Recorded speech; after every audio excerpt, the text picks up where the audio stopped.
இந்த வாரம் சந்தை நிலவரத்தை கொஞ்சம் சொல்கிறீங்களா? இந்த வாரம் சந்தை நிலவரம் ஓரளவுக்கு மாடு எடுத்தோம். இந்த வாரம் மாடு கம்மி, கொஞ்சம் விலையும் கொஞ்சம் தூக்கலாக இருந்துச்சு.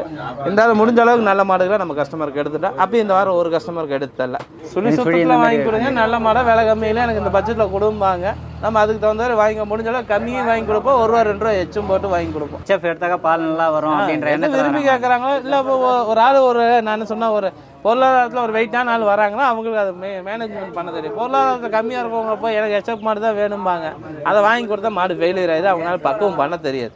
அதெல்லாம் பெரிய பெரிய மாடு வாங்குறவங்க இட வசதி இருக்குது, தீவன வசதி இருக்குது, தோட்டம் இருக்குது, துறவு இருக்குது, தென்னந்தோப்புக்குள்ளே செட்டு போட்டிருப்பாங்க, அதில் வச்சு பராமரிக்கவும் பண்ணுவாங்க. இங்கேயே கறந்து பார்த்து கண்ணுக்குட்டி விட்டு நம்ம பால் கறந்து தான் வண்டியை ஏற்றுறோம்.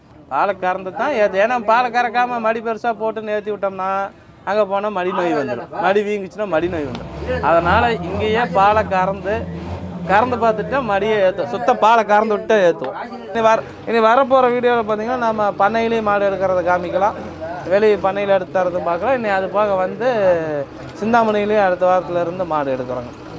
பெரிய பெரிய பண்ணை கேட்குறாங்க, ஒரு விசிட் அதுலேயும் எடுத்து நீ மாடு எடுத்துறோம். அப்படி தேவைப்படுறவங்க நேராக சனிக்கிழமை சாயங்காலம் ஒரு 5 மணி 6 மணிக்கெல்லாம் ஈரோடு வந்துடுங்க, நம்ம கார்லேயே கூட்டிகிட்டு போய்க்கலாம்.